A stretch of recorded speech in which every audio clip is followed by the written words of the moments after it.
Hello दोस्तों, आप सभी को फिर से अपना ही यूट्यूब चैनल WMH पर स्वागत करता हूं, वेलकम करता हूं।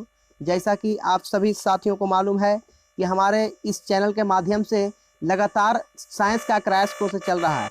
उसी साइंस क्रैश कोर्स में आप सभी साथियों को फिर से इस्तकबाल करता हूं, पुनः स्वागत करता हूं। जैसा कि आप सभी को मालूम है, हमने इस क्रैश कोर्स के माध्यम से पार्ट 4 तक वीडियो करा दिए थे आप सभी को ऑब्जेक्टिव सेशन का। उसी सेशन में आज हम फिर से पार्ट 5 वीडियो आप सभी विद्यार्थियों को लेकर आ गए हैं, जो आज का क्लास होने वाला बहुत ज़्यादा खास होने वाला है।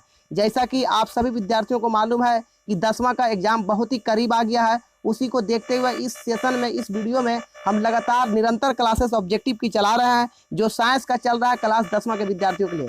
जो भी स्टूडेंट न्यू जुड़े हो तो पहले चैनल को सब्सक्राइब करके ऑल पे क्लिक करिए, और जो भी पहले से पुराने साथियों देख रहे होंगे तो वीडियो को जोरदार तरीका से लाइक करिए, दोस्तों में ज़्यादा से ज़्यादा शेयर करें। जैसा कि आप सभी को मालूम है कि 10वां का एग्जाम बहुत ही करीब आ गया है। उसी को देखते हुए इस चैनल पर डेली के डेली साइंस क्रैश कोर्स चल रहे हैं। आप सभी को मालूम है पार्ट 4 वीडियो तक हमने करवा दिए, पार्ट 4 तक। आज जो हम लेकर के आए हैं बाबू, पार्ट 5 वीडियो लेकर के आए हैं, जो आज का क्लास बहुत ज़्यादा अहम होने वाला है। आप सभी विद्यार्थियों को इस सेशन में एकदम अंत तक जुड़ा रहना है। ऐसे दोस्त में ज़्यादा से ज़्यादा शेयर करके एकदम लाइक करना है। तो चलिए बिना वक्त गंवाए हुए आज का साइंस क्रैश कोर्स में आप सभी को फिर से स्वागत करता हूँ। आज ऑब्जेक्टिव क्वेश्चन में हम शुरुआत करता हूँ। जैसा कि आप सभी साथियों को मालूम है, स्टूडेंट को ये स्क्रीन पर दिख रहा होगा पहला क्वेश्चन, आज का बहुत ही लाजवाब क्वेश्चन। जो भी क्वेश्चन हम दे रहे हैं बाबू, आपका बोर्ड लेवल दे रहे हैं, और आई होप, उम्मीद करता हूँ क्वेश्चन ये सब आपको एग्जामिनेशन में डायरेक्ट मिलेंगे। तो जी हाँ, क्वेश्चन नंबर फर्स्ट आप सभी को दिख रहा होगा, जैसा कि निम्नलिखित प्रकाश के रंगों में से किस रंग का अपवर्तनांक अधिकतम होता है। यानी जो निम्नलिखित प्रकाश के रंगों में से किस रंग का अपवर्तनांक अधिकतम होता है, यानी ये 4 ऑप्शन में जो दिया गया रंग है उसमें किस रंग का अपवर्तनांक सबसे अधिक होता है।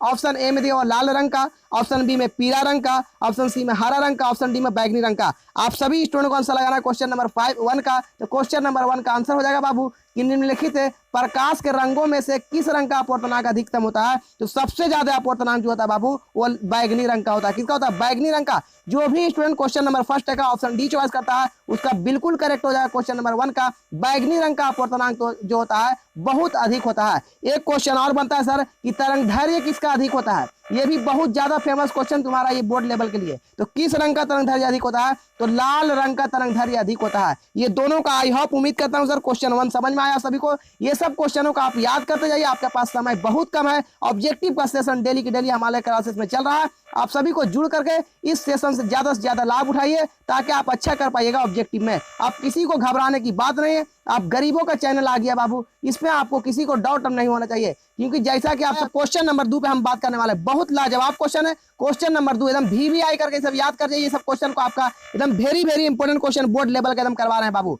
तो जी हाँ, क्वेश्चन नंबर 2 दिया गया है कि निम्नलिखित में से कौन सा अधातु है। बहुत इंपॉर्टेंट है, यानी 4 ऑप्शन में से कौन अधातु है। ऑप्शन ए में दिया कार्बन, ऑप्शन बी में दिया सोडियम, ऑप्शन सी में एल्यूमिनियम, ऑप्शन डी में दिया कैल्शियम। आप सभी साथियों का आंसर लगाना क्वेश्चन नंबर 2 का। तो क्वेश्चन नंबर 2 का राइट आंसर हो जाएगा बाबू कि निम्नलिखित में से कौन अधातु है। तो आपको मालूम है सर, सोडियम जो है एक प्रकार का धातु है, एल्यूमिनियम सर धातु है, और कैल्शियम धातु है। ये तीनों के तीनों धातु है सर। तो कार्बन क्या है सर? तो कार्बन एक अधातु है। आई होप, उम्मीद करता हूं क्वेश्चन नंबर 2 सभी साथियों को समझ में आएगा कि निम्नलिखित में से कौन अधातु है। तो कार्बन जो है बाबू एक अधातु है। कार्बन क्या अधातु? इसलिए क्वेश्चन नंबर 2 की right answer option number A बिल्कुल करेक्ट होगा। जो भी स्टूडेंट ऑप्शन ए चॉइस करता है उसका बिल्कुल करेक्ट हो जाएगा। कार्बन एक धातु है। और सर पूछा जाएगा कार्बन की परमाणु संख्या कितना होता है बाबू? तो कार्बन की परमाणु संख्या 6 से होता है। आई होप, उम्मीद करता हूं क्वेश्चन नंबर 2 सबको समझ में आया होगा। बहुत ही लाजवाब क्वेश्चन करवा रहे हैं। इस वीडियो में ज्यादा से ज्यादा बने रहकर आप सभी को पूरा इस सेशन का लाभ उठाइए। इसे दोस्त में ज्यादा से ज्यादा शेयर करें। जी हाँ, क्वेश्चन नंबर 3 पे बात करेंगे। जैसा कि क्वेश्चन नंबर 3 आप सभी स्टूडेंट को दिख रहा होगा,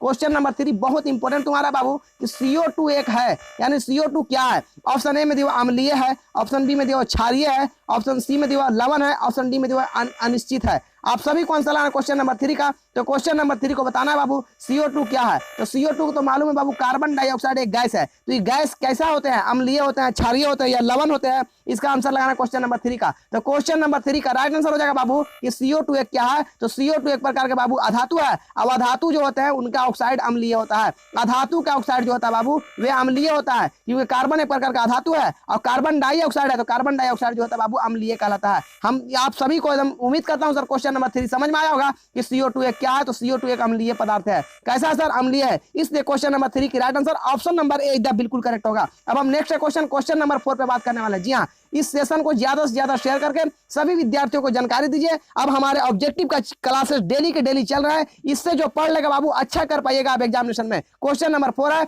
अधातु के ऑक्साइड क्या होते हैं। अभी जस्ट हम ऊपर में ही बात कर रहे थे क्वेश्चन नंबर 3 में, पुनः क्वेश्चन 4 उसी तरीका से आ गया। आपको आंसर लगाना क्वेश्चन नंबर 4 का कि अधातु के ऑक्साइड क्या होते हैं। ऑप्शन ए में दिया हुआ क्षारीय होता है, ऑप्शन बी में दिया अम्लीय होता है, ऑप्शन सी में उदासीन होता है, ऑप्शन डी में इनमें से कोई नहीं। आप सभी को आंसर लाना क्वेश्चन नंबर 4 का। तो क्वेश्चन नंबर 4 की राइट आंसर हो जाएगा बाबू अधातु का ऑक्साइड क्या होता है। तो अधातु का ऑक्साइड बाबू अम्लीय होता है। क्या होता है? अम्लीय। जैसे में सर CO2 कार्बन डाइऑक्साइड ये एक प्रकार का अम्लीय हो गया, SO2 सल्फर डाइऑक्साइड तुम्हारा अम्लीय हो गया। आई होप उम्मीद करता हूं सर क्वेश्चन नंबर 4 सभी को समझ में आया होगा कि अधातु का ऑक्साइड क्या होता है। तो अधातु का ऑक्साइड अम्लीय होता है। क्या होता है? अम्लीय। लेकिन सर क्वेश्चन पूछा जाए कि धातु का ऑक्साइड क्या होता है, तो धातु का ऑक्साइड आप सभी को लगाना है सर क्षारीय होता है। क्या होता है बाबू? क्षारीय। इसलिए क्वेश्चन नंबर 4 का सभी को आंसर समझ में आ गया होगा कि धातु का ऑक्साइड क्या होता है, तो अम्लीय होता है। अब हम नेक्स्ट क्वेश्चन नंबर 5 पे बात करने वाले। जी हाँ, क्वेश्चन बहुत ज्यादा लाजवाब करा रहा है आपका बोर्ड की दृष्टि से।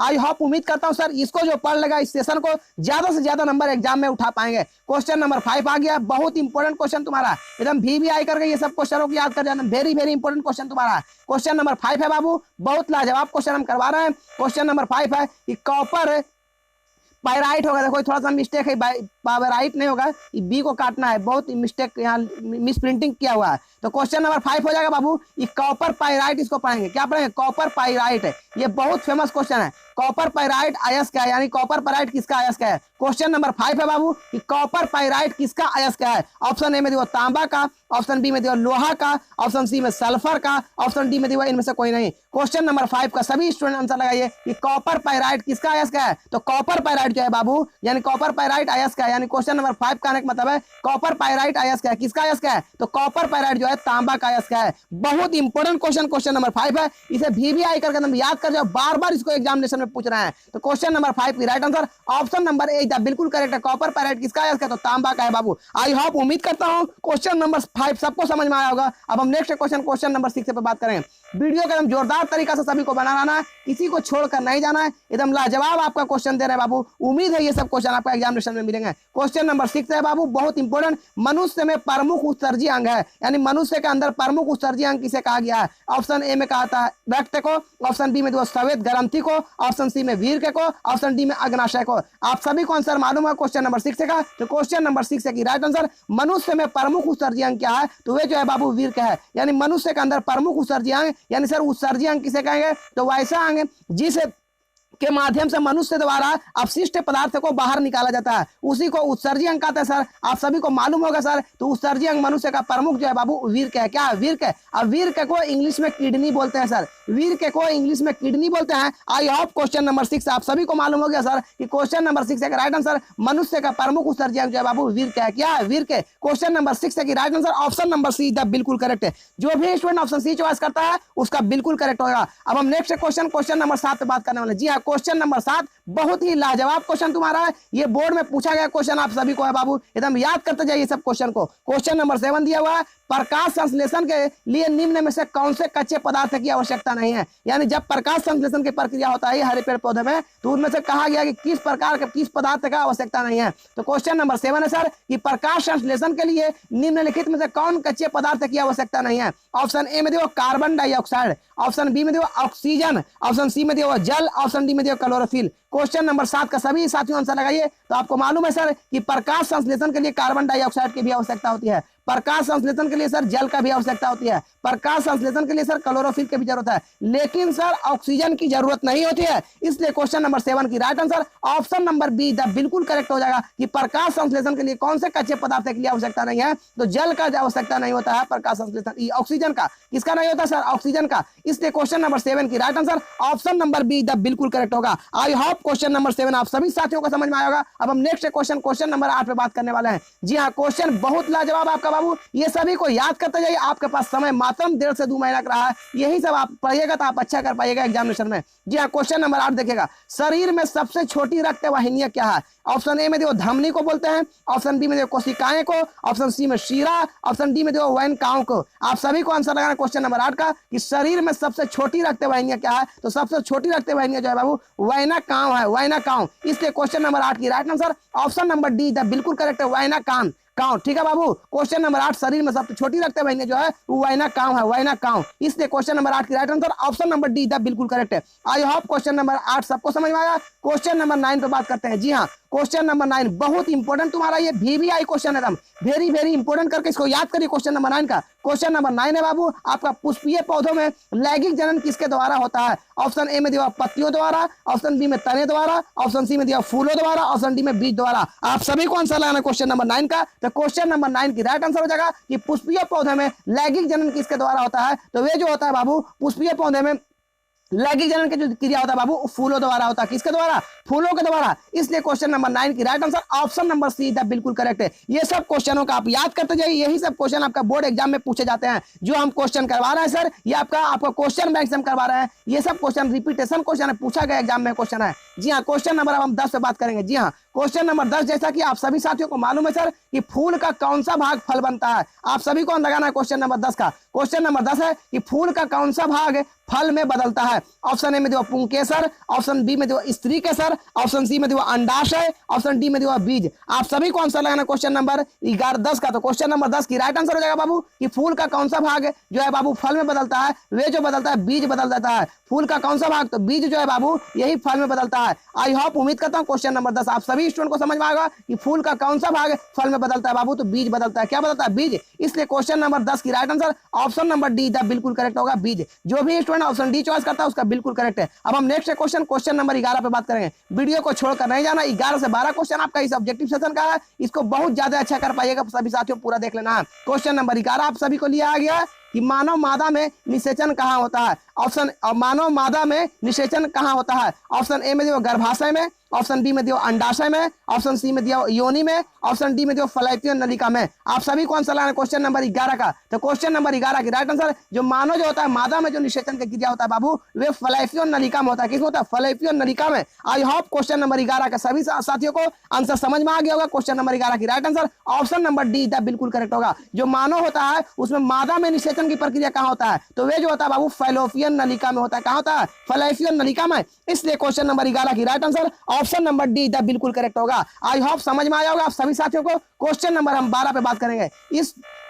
क्वेश्चन नंबर 12 पे हम बात करने वाले हैं। जी हाँ, क्वेश्चन नंबर 12 बहुत लाजवाब क्वेश्चन है। इस सेशन को ज्यादा से ज्यादा शेयर करिए, सभी को जानकारी दीजिए। आपको ऑब्जेक्टिव का ललकार बैच चल रहा है बाबू, इससे आप अच्छा कर पाइएगा एग्जाम में। जी हाँ, क्वेश्चन नंबर 11 आवेश का एसआई मात्रक क्या होता है? एकदम वेरी वेरी इंपॉर्टेंट क्वेश्चन है, ये सभी को आप याद करते जाइए, एकदम VVI क्वेश्चन तुम्हारा है। आवेश का एसआई मात्रक क्या होता है? ऑप्शन ए में दिया हुआ वोल्ट होता है, ऑप्शन बी में ओम, ऑप्शन सी में दिया हुआ जूल, ऑप्शन डी में दिया हुआ कुलाम। आप सभी को आंसर लाना क्वेश्चन नंबर 12 का। तो क्वेश्चन नंबर 12 की राइट आंसर आवेश का एसआई मात्रक क्या होता है बाबू? तो आवेश का एसआई मात्रक कुलाम होता है और कुलाम को सी से सूचित किया जाता है। आई होप क्वेश्चन नंबर 12 आप सभी साथियों को समझ में आ गया होगा कि आवेश का एसआई मात्रक क्या होता है? तो कुलाम होता है। ये एकदम इंपॉर्टेंट क्वेश्चन, ये सभी को याद करते जाइए। क्वेश्चन नंबर हम 13 पे बात करेंगे। जी हाँ, क्वेश्चन नंबर 13 पे बात करेंगे। आप सभी को समझ में आ रहा होगा, आप सभी को इस सेशन को ज्यादा से ज्यादा शेयर करके इस सेशन का तुम लाभ उठाइए। क्वेश्चन नंबर 13 आप सभी का बीच आ गया। डायनेमो में यानी कहने का मतलब डायनेमो किसको कहते हैं सर? जनित्र को बोलते हैं। और जनित्र कितना को नहीं समझ में आता है सर? जिसको जेनरेटर आप कहते हो, ठीक है, जेनरेटर को जनित्र कहा जाता है सर, और इसका इंग्लिश में डायनेमो कहते हैं। आई होप उम्मीद करता हूँ क्वेश्चन नंबर 13 समझ में आ गया होगा कि डायनेमो यानी डायनेमो में क्या होता है। ऑप्शन ए में देखो यांत्रिक ऊर्जा को विद्युत ऊर्जा में बदलता है, ऑप्शन बी में उष्मा ऊर्जा को विद्युत ऊर्जा में बदलता है, ऑप्शन सौर ऊर्जा को विद्युत ऊर्जा में बदलता है, ऑप्शन डी में देखो इनमें से कोई नहीं। आप सभी को मालूम है सर जेनरेटर के प्रतिक्रिया आप सभी को जानते होंगे। तो जनरेटर क्या करता है सर? ये पहले हम अपना अंदर की ऊर्जा, किसका ऊर्जा को? अंदर के ऊर्जा से ये हमको विद्युत ऊर्जा में बदल देता है। जब इसका अंदर के प्रोसेस होगा तो हमको विद्युत देना स्टार्ट कर देगा जनरेटर। आई होप उम्मीद करता हूं सर क्वेश्चन नंबर 13 समझ में आ गया होगा कि डायनेमो में क्या होता है। ये यांत्रिक ऊर्जा को सर विद्युत ऊर्जा में बदल देता है। ये एकदम वेरी इंपॉर्टेंट क्वेश्चन तुम्हारा आपका है, एकदम VVI क्वेश्चन। आप सभी को इसको याद कर जाइए। क्वेश्चन नंबर 13 एकदम अच्छा कर पाइएगा एग्जाम में। डायनेमो में क्या होता है सर? तो यांत्रिक ऊर्जा को विद्युत ऊर्जा में बदल देता है। ये बहुत फेमस क्वेश्चन है। क्वेश्चन नंबर 13 की right answer option number A बिल्कुल करेक्ट है। यदि सर क्वेश्चन पूछा जाए कि मोटर का काम क्या है, तो मोटर जो है बाबू विद्युत ऊर्जा को, किसको? ये विद्युत ऊर्जा को जो है बाबू, विद्युत ऊर्जा को जो है यांत्रिक ऊर्जा में बदलता है। ये भी बहुत ज्यादा फेमस क्वेश्चन तुम्हारा मोटर भी है। आई होप क्वेश्चन नंबर 13 आप सभी साथियों को समझ में आया होगा। अब हम नेक्स्ट क्वेश्चन नंबर 14 पे बात करने वाले। जी हाँ, क्वेश्चन नंबर 13 यहीं तक तुम्हारा बाबू आज का क्वेश्चन रहेगा। हमने इस वीडियो के माध्यम से इस क्वेश्चन जो तुम्हारा था, ये लास्ट क्वेश्चन तुम्हारा तेरा था। आई होप, उम्मीद करता हूँ क्वेश्चन नंबर 13 आप सभी को समझ में आया होगा। वीडियो बनाने का मेरा उद्देश्य यही तक था सब बाबू, आप सभी को क्वेश्चन 13 हम करवाएं इस सेशन में ऑब्जेक्टिव का। आप सभी को अच्छा लगा तो वीडियो को जोरदार तरीका से लाइक करके इसे दोस्तों में ज्यादा से ज्यादा शेयर करें। यदि आपको अच्छा लगा तो कमेंट बॉक्स में बोलिए यस सर एकदम मजा आ गया। आज का सेशन आपका इसी तरीका से पार्ट 6 से आपका लिटरेचर आने वाला है। इसको ज्यादा से ज्यादा शेयर करके आप सभी को एकदम अच्छी कर पाइएगा। इसी के साथ एक शेर कहा जाता है सर कि मंजिल से आगे बढ़कर मंजिल तलाश कर, मंजिल से आगे बढ़कर मंजिल तलाश कर, मिल जाए तुझको दरिया तो समंदर तलाश कर। बहुत सारे यूट्यूबर इस चैनल में चला रहे हैं, लेकिन सर आपको जहां से समंदर प्राप्त होता है उसी समंदर में आप पढ़ाई करिए तो अच्छा बेटर करिएगा अच्छा एग्जाम में। तो जी हाँ, आज तक वीडियो मेरा यहीं तक रहेगा। ओके, थैंक यू, धन्यवाद। फिर मिलेंगे नेक्स्ट वीडियो में पार्ट 6 के माध्यम से।